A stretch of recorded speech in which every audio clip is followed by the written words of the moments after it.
Hey, thanks for joining me, everybody.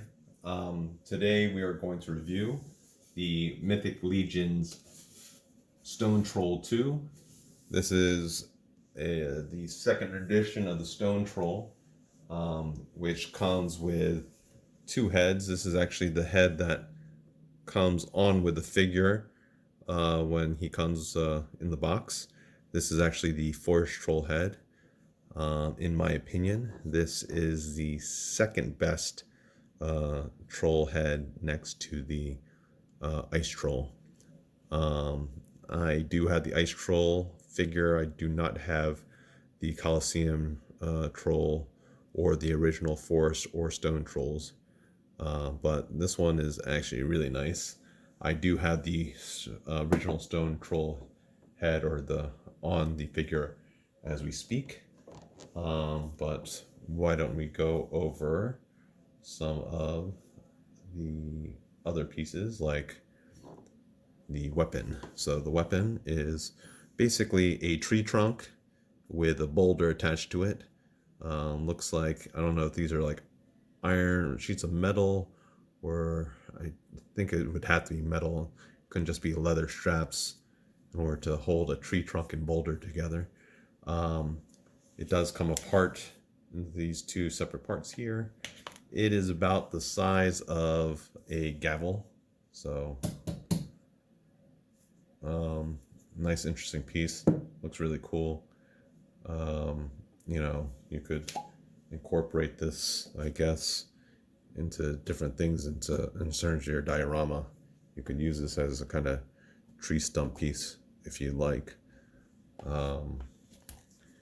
You can even use the head as a portions of your diorama if you're into like diorama building or toy photography. You could incorporate this and paint this like as a stone fixture as part of your diorama. So it's nice to have these different heads. Don't know which one I would put on here. Luckily, I do have two. But I don't know. I have a lot. I feel like I have a lot of space, but my wife begs to differ, and I'm not sure if she's going to appreciate having all my figures in display. And these trolls take up a lot of space. But in any case, why don't we talk about the fancy box that this comes in, which if you own trolls, then you are familiar with the box already. So you can see this wonderful art.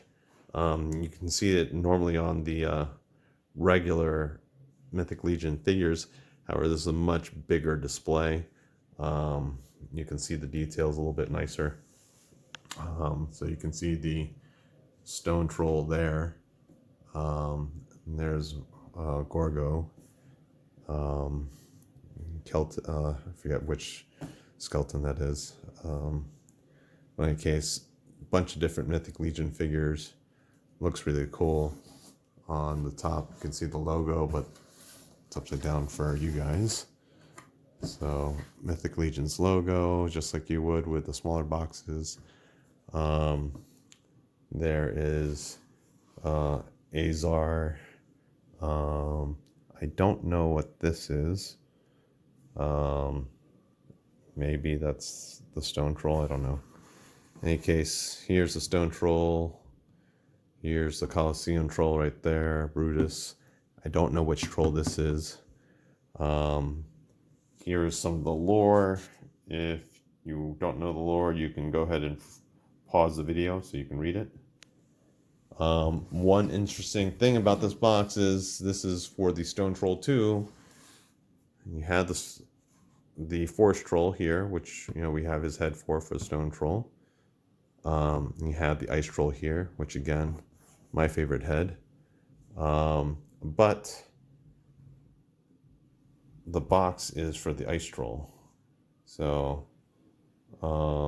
you get the mythos for the Ice Troll and not the Stone Troll. So that was a kind of a disappointment, not a big deal.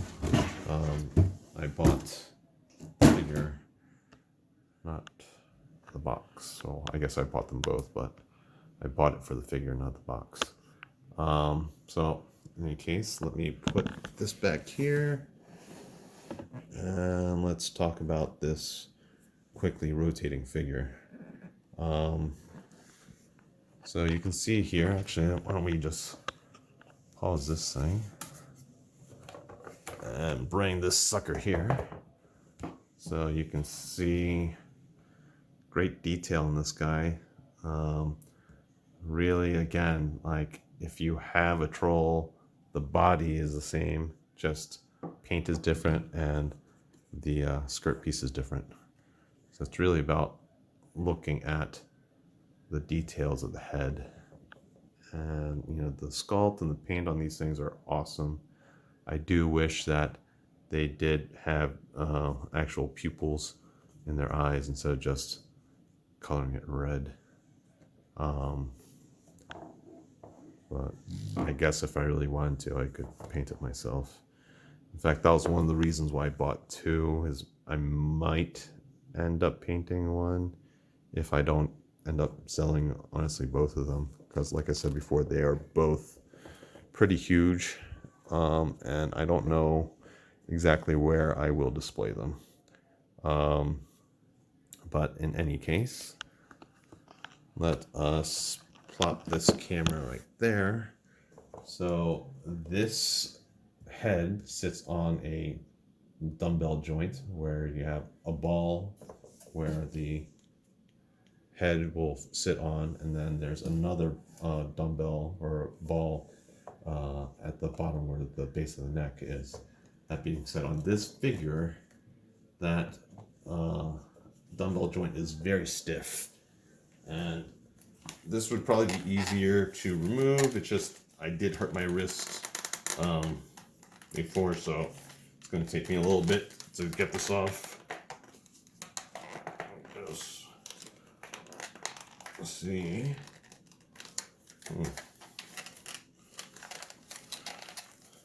Let me play with this a little bit. Maybe it's easier if I do it this way. Not so much. It may have been easier also to remove that original force troll head because there's more leverage. I also don't want to force and break it, but let's see. What was the easiest way? This thing is like the size of a small baby.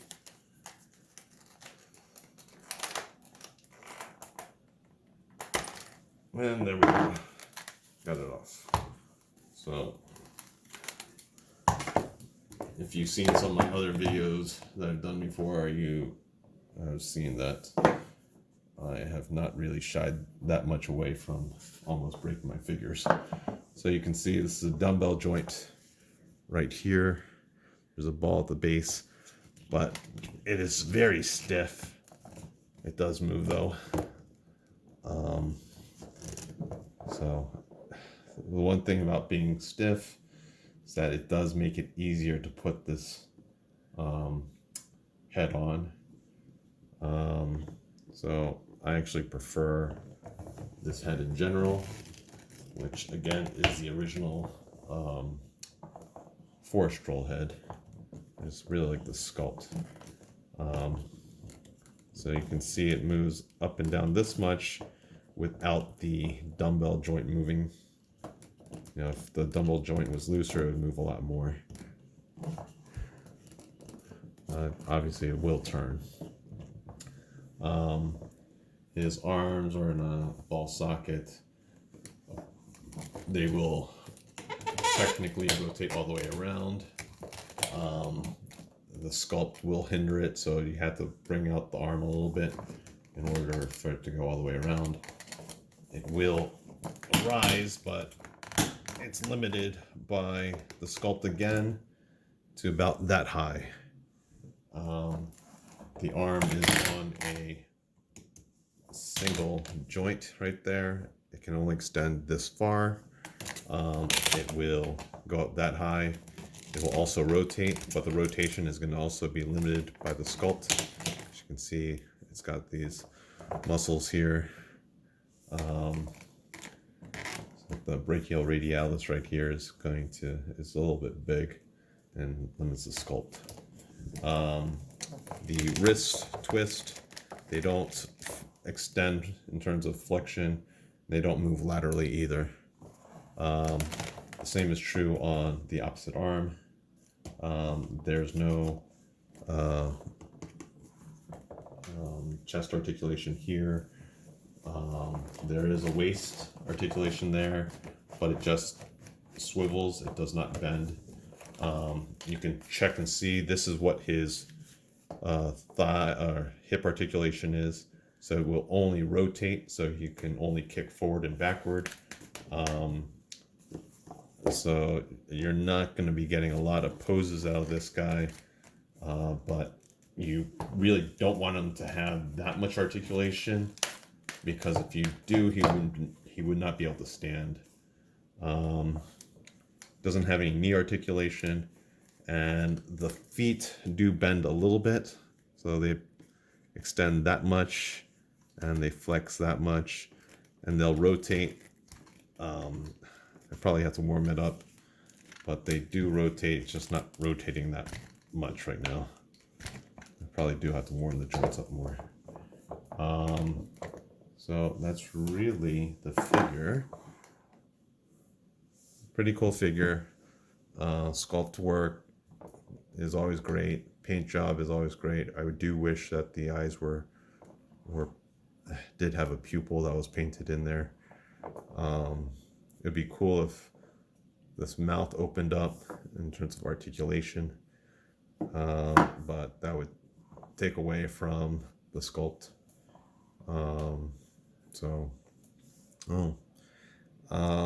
I could probably be convinced to sell both of these guys that I have for the right price, because honestly it's a pain for me to ship and whatnot. But otherwise I'll probably just keep them. So I hope this was informative and enjoyable, and thanks for watching. All right, peace.